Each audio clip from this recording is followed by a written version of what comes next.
Dr. Shabir, so happy to have you join us today. My pleasure to be on, as usual. Now, let's talk about the Sanaa Mushaf. What is it, and what's so unique about it? Yeah, first we should distinguish between what is called the Sanaa Mushaf and the Sanaa manuscripts. Basically, we're talking here about copies of the Quran that are very old, that were discovered in Sanaa in Yemen. A lot of the discoveries were made in 1972 when a mosque was being repaired and some manuscripts were found to have been stashed in the ceiling. So those require a separate study, but around the same time, a copy of the Quran was found in a mosque in Sanaa, and that copy has been now republished in a modern format in which the pages of the original have been kept as photographs, and the old text has been retranscribed into modern Arabic writing, and we can see then the correspondence between the old text and the modern writing, which basically corresponds to the text as Muslims are reading in the Quran to this day. So there's an interesting copy for that reason. This is published by IRCICA, IRCICA, something like Islamic Research. It's a Turkish institute, It's a right? Turkish institute, and one can go to the website IRCICA, where one can find a description of this manuscript, and one might even be able to buy a copy. So, Dr. Shabir, we've looked at many manuscripts, or a few manuscripts so far on this show. What is unique, what is special about this particular one? Well, a few things might be said about this. One is that this has been attributed to Ali bin Abi Talib. Okay. And Ali bin Abi Talib was the cousin of our Prophet Muhammad, peace be upon him, also his son-in-law. And he is looked at with respect by both Sunnis and Shiites.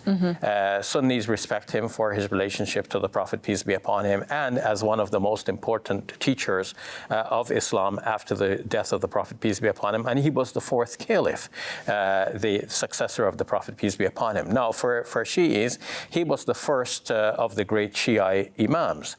And the fact that this is attributed to Ali bin Abi Talib, though obviously not written by him, we'll get to that in more detail, but the fact that it is attributed to Ali bin Abi Talib, in fact, the colophon in this manuscript even said that this had something to do with the sons of Ali, Hassan and Hussein, who are dear to all Muslims, but especially held in high regard in Shi'i circles. Now, the fact that this is attributed to Ali and his family, and the fact that it corresponds so closely to what we are reading as the Quran worldwide by Muslims across the world today, both Shi'is and Sunnis, shows that the agreement that Sunnis and Shi'is have on the text of the Quran, this goes back to very ancient times.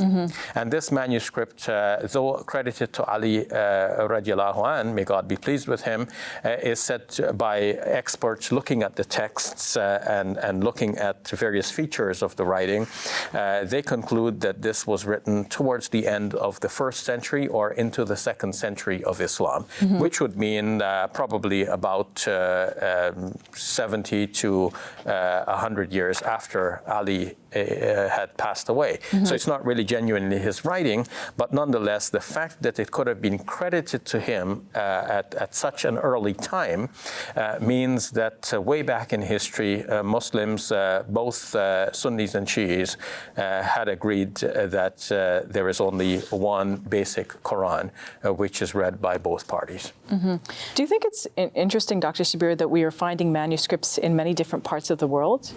Yes, and this is one of the reasons why it's important to look at this as well, because so far we've looked at the Tübingen manuscript, the Paris manuscript, and in fact there is a host of manuscripts from various parts of the world, from Syria, from Egypt, from Turkey, old manuscripts from the 1st century and 2nd centuries of Islam.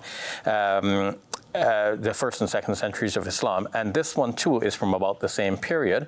But this comes from a very different region. This comes from Yemen, which is the southernmost strip of the Arabian Peninsula.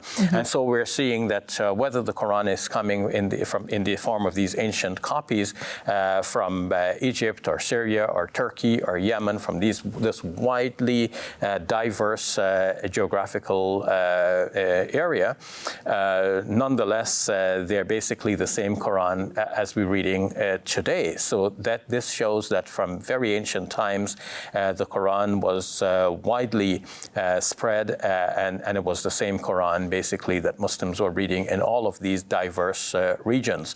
So now historians and archaeologists would naturally want to trace the ancestry of things. When we find, I mean, you know from your teaching experience, if two students turn in basically the same essay, then you know that one has copied from the other or both have copied from a singular source, and in which case we have to find that singular source. In the case of these Quranic copies, because they're so similar to each other, almost identical, we have to posit a singular source. So where is that singular source? Because these copyists did not copy from each other. As the editor, Tayyar Al-Tikulach, has pointed out, the copyists are using different fonts. They have different spelling conventions in the way that they spell words. You know that the word, even in English, might have different spellings. We might spell the word color with a U or without a U, depending on whether we're in Canada or United States of America or United Kingdom.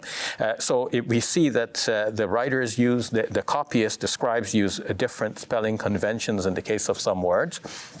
And there are other peculiarities of the manuscripts which are indicative that these are separate copies, not copied from each other.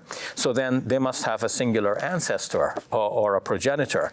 And in the search for that progenitor, we find ourselves going back to the earliest Muslim communities, the community that lived within the lifetime of the Prophet Muhammad, peace be upon him, himself. And so that gives us great confidence that the Quran has been preserved for us intact, so that the message of the Prophet Muhammad, peace be upon him, has not been lost to the Muslim community. Beautiful. Now I see you have the Quran open. Is there something that you could read to us, perhaps, to show us that, you know, this is the same Quran that we have today? Yeah. So basically, there are certain passages which many Muslims have memorized. So if I pick a passage that will be familiar to many of our viewers, it will be Surah Yasin, which is the 36th chapter of the Quran. So here we find in the old copy, in the middle here, we have a line that shows the end of one chapter and the beginning of the next chapter. Oh, okay. So Surah 36 starts here with that line, and it starts, as we might expect, with Bismillahir Rahmanir Rahim, and it says, Yasin wal Qur'anil Hakim innaka laminal mursaleen ala siratim mustaqim tanzil al azizir rahim litunzira qawman ma unzira aba'uhum fahum ghafilun, and so on. So that's exactly as we're reading today. Of course, it does not have all of the reading aids and the apparatus that we find in our modern editions, but the skeleton text is the same skeleton text that we have today in our modern copies. Thank you for sharing that, Dr. Shabir. You're welcome.